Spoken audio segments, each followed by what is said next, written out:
There are still many unhoused people in Biddeford searching for a permanent place to stay. And this after the city banned public camping and swept its largest homeless encampment just last month.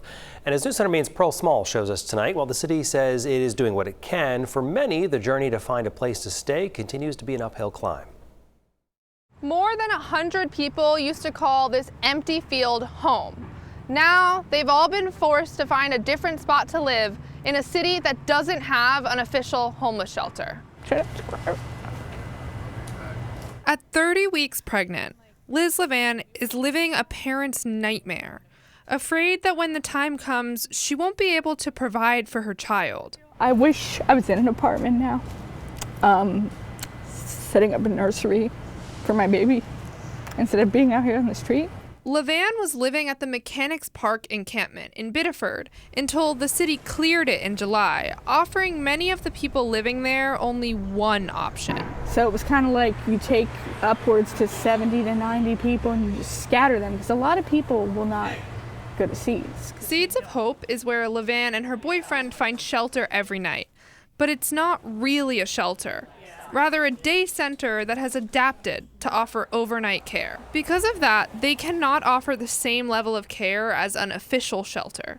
For example, Levan is one of 20 to 30 people who sleeps on gravity chairs each night because they aren't allowed real beds. So they've made the commitment that they're doing all that they are able to do. It's just construction takes time. Executive Director Vassie Fowler says the city is funding construction that will improve the living conditions, but it will never be an official shelter, something Fowler says has its benefits. The shelter programs all have these rules that I don't have. The classification allows Seeds to offer lower barriers for entry while also skirting restrictions the city might impose. I don't know that the city of Biddeford will ever have a shelter because I don't know the residents would ever approve that. Whether you call it a shelter or not, Levan says Seeds is the only home she's been able to find.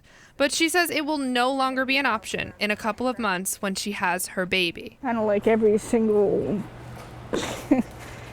avenue we try to go down to, we hit some kind of wall. She is on my team's top of the list because we recognize that if we don't come up with a plan, she may not retain custody of her child.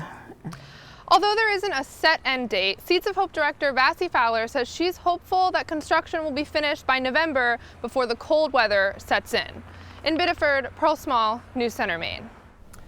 And representatives for Biddeford say they are working to help those staying at Seeds find more permanent housing options. The mayor says he's also assembling a group of local business leaders to help provide support.